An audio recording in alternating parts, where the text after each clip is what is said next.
ಒಂದು ಕಾರ್ಯಕ್ರಮದಲ್ಲಿ 5 ನಿಮಿಷ ಮಾತನಾಡಕ್ಕೆ ಅವಕಾಶ ಮಾಡಿಕೊಟ್ಟಂತ ಪರಮ ಪೂಜ್ಯರಿಗೆ ನನ್ನ ಶಿರಸಾಷ್ಟಾಂಗ ನಮಸ್ಕಾರವನ್ನು ಹೇಳಿ ನಾನು ನನ್ನ ಅನುಭವದ 4 ಮಾತುಗಳನ್ನು ಹೇಳಕ್ಕೆ ಬಯಸ್ತಾ ಇದ್ದೀನಿ.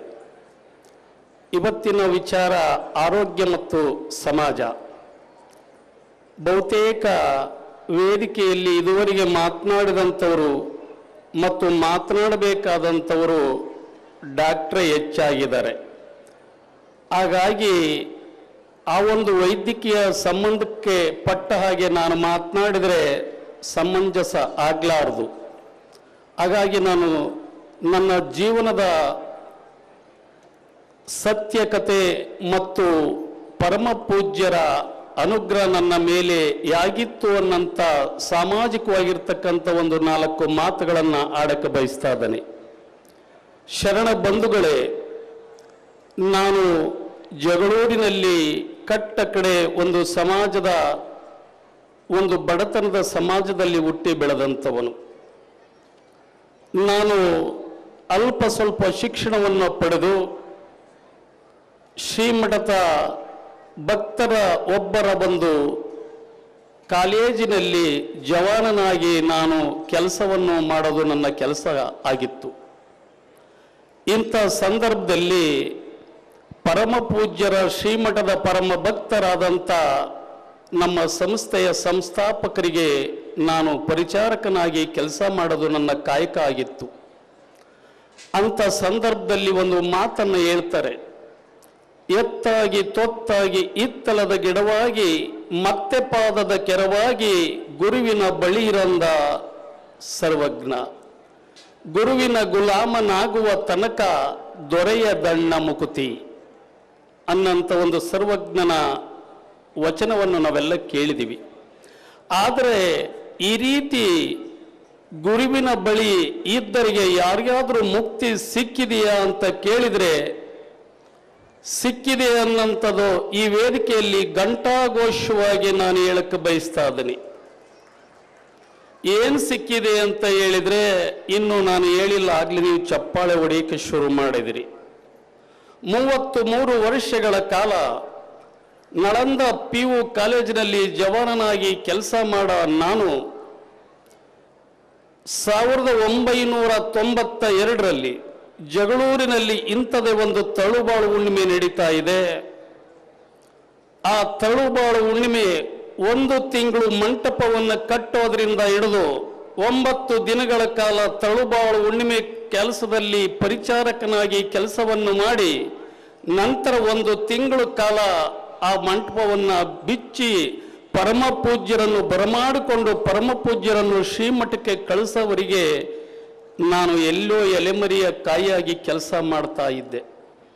ಅದರ ಸೌಭಾಗ್ಯ ದುರ್ಗಸಿಂಹನ ಪಂಚತಂತ್ರದಲ್ಲಿ 2 ಗಿಳಿಗಳ ಕತೆ ಅಲ್ಲಿ ಯಾವುದೇ ಸಂಸ್ಕಾರ ಸಂಸ್ಕೃತಿ ಇಲ್ಲದೆ ಇರತಕ್ಕಂಥ ನನಗೆ ಸಂಸ್ಕಾರ ಸಿಕ್ಕಿದ್ದು, ಸಂಸ್ಕಾರ ಕೊಟ್ಟಿದ್ದು ಬೇರೆ ಯಾರೂ ಅಲ್ಲ ಶರಣ ಬಂಧುಗಳೇ, ನಮ್ಮ ಪರಮ ಪೂಜ್ಯರು.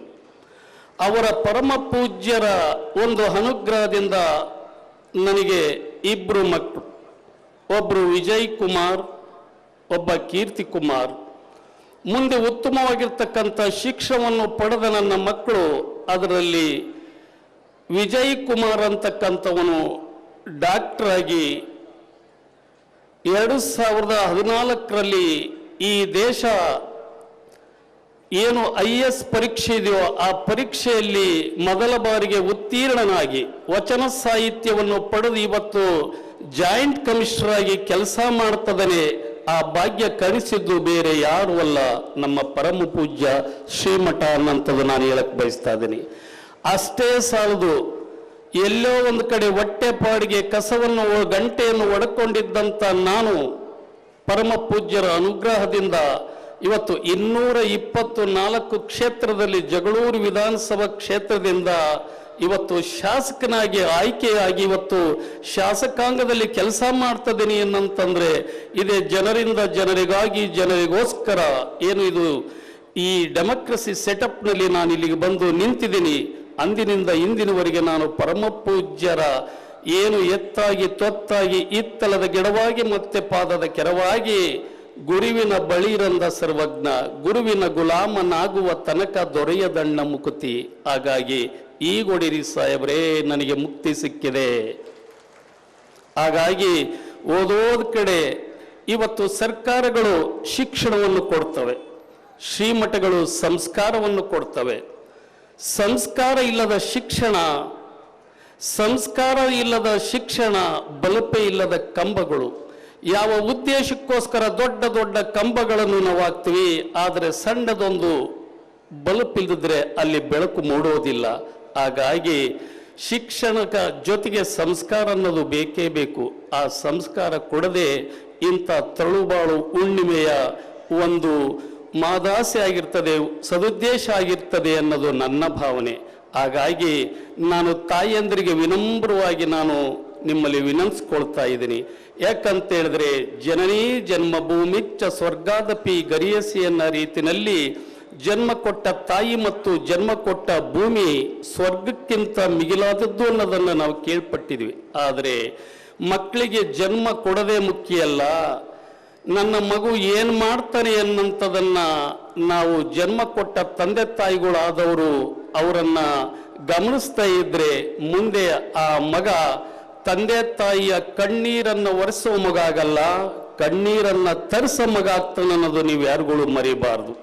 ಆ ನಿಟ್ಟಿನಲ್ಲಿ ತಾವುಗಳು ಇಂಥ ಬಹಳ ಸೂಕ್ಷ್ಮಾತಿ ಸೂಕ್ಷ್ಮದ ಕಾಲದಲ್ಲಿ ತಮ್ಮ ಮಕ್ಕಳ ಬಗ್ಗೆ ಒಂದು ಗಣ್ಣು ಇರಲಿ, ಗಮನ ಇರಲಿ ಅನ್ನಂಥ ಮಾತನ್ನ ಹೇಳಕ್ಕೆ ಬಯಸಿ, ಸಮಯದ ಅಭಾವ ಇರೋದ್ರಿಂದ ಮತ್ತೆ ನಾನು ನಾಳೆ ಜನವರಿ 26 ಕಾರ್ಯಕ್ರಮಕ್ಕೆ ಪೂರ್ವ ತಯಾರಿ ಆಗಬೇಕಾಗಿದೆ. ಪರಮ ಪೂಜ್ಯರು ನನ್ನನ್ನು ಕರೆಸಿ ಇಲ್ಲಿ ವೇದಿಕೆಯಲ್ಲಿ ಮಾತನಾಡಕ್ಕೆ ಅವಕಾಶ ಮಾಡಿಕೊಟ್ಟಿದ್ದಕ್ಕೆ ತಮ್ಮೆಲ್ಲರಿಗೂ ಪರಮ ಪೂಜ್ಯರಿಗೂ ವಂದಿಸಿ ತಮ್ಮನ್ನ ಕ್ಷಮೆಯನ್ನು ಕೇಳಿಬಿಟ್ಟು ನಾನು ಕಾರ್ಯಕ್ರಮದಿಂದ ನನ್ನ ಸ್ವಂತ ಊರಿಗೆ ಹೋಗಿ ನಾಳೆ ಕಾರ್ಯಕ್ರಮ ಮಾಡ್ತಾ ಇದ್ದೀನಿ. ಎಲ್ಲರಿಗೂ ನಮಸ್ಕಾರ.